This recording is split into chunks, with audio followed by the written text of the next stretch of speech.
anugerah dari Tuhan Yesus Kristus, kasih setia Allah Bapa, itulah kiranya menyertai kamu sekalian. Amin. Firman Tuhan di pagi hari ini tertulis di 1 Samuel pasal 2 ayat 10. Orang yang berbantah dengan Tuhan akan dihancurkan. Atas mereka ia mengguntur di langit. Tuhan mengadili bumi sampai ke ujung-ujungnya. Ia memberi kekuatan kepada raja yang diangkatnya dan meninggikan tanduk kekuatan orang yang diurapinya. Demikian firman Tuhan. Selamat pagi dan salam sejahtera untuk kita semua. Bapak, Ibu, dan saudara-saudara terkasih, semua yang berawal pasti akan berakhir. Semua yang ada di dunia ini, semua yang diciptakan Tuhan pasti akan berakhir. Sukacita ataupun duka cita ini pun akan berakhir dalam kehidupan manusia. Kekayaan atau kemiskinan semuanya akan berakhir.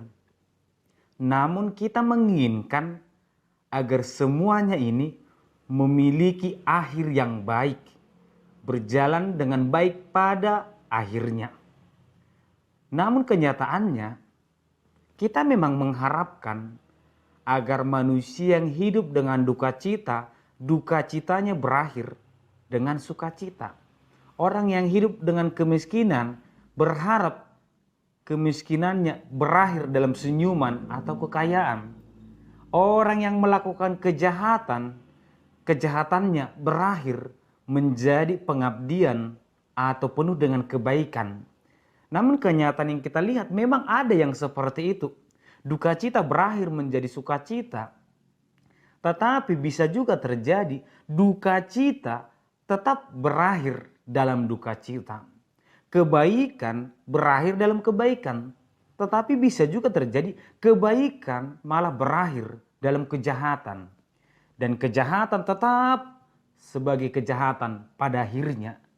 Mengapa tidak mudah mengubah hal tersebut sehingga yang awalnya jahat bisa menjadi baik?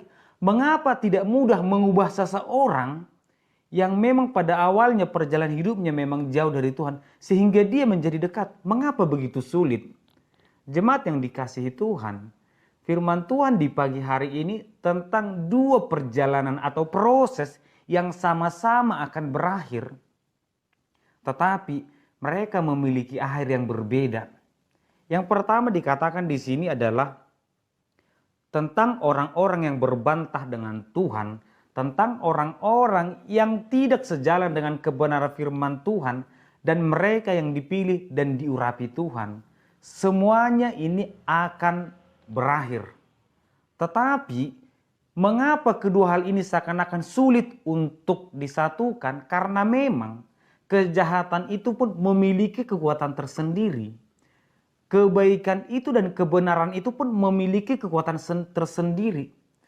Karena itulah kejahatan bisa merangkul banyak orang, bisa mengajak banyak orang sehingga semakin banyak orang yang jahat. Tidak mudah mengalahkan kejahatan itu sendiri.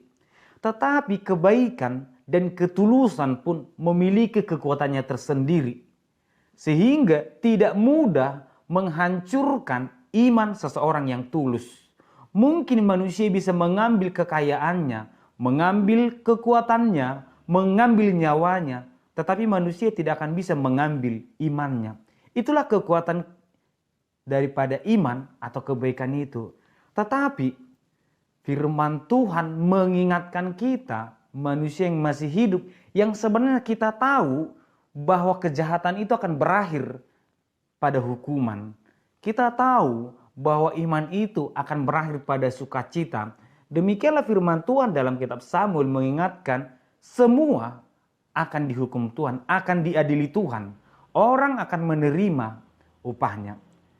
Bapak Ibu saudara terkasih, mungkin kita berhadapan dengan hal ini. Seperti Daud sendiri di masa tuanya, di masa hidupnya, dia tidak berbahaya ketika dia ternyata memiliki dosa yang belum diakui. Daud sendiri merasa bahwa hidupnya tidak akan pernah bahagia jika dia tidak mengakui kesalahannya kepada Tuhan. Artinya, mungkin dalam diri kita ada kesalahan atau dosa yang kita lakukan dengan sengaja atau tidak sengaja. Mari firman Tuhan ini mengajak, lakukan pertobatan, tinggalkan itu semua. Dekatlah kepada Tuhan, maka kau akan menjadi orang yang dikuatkan dan diurapi. Jika kita memiliki kesalahan, tetapi kita tidak pernah merasa bersalah, ada yang salah dengan kita, ada yang harus diperbaiki dalam diri kita.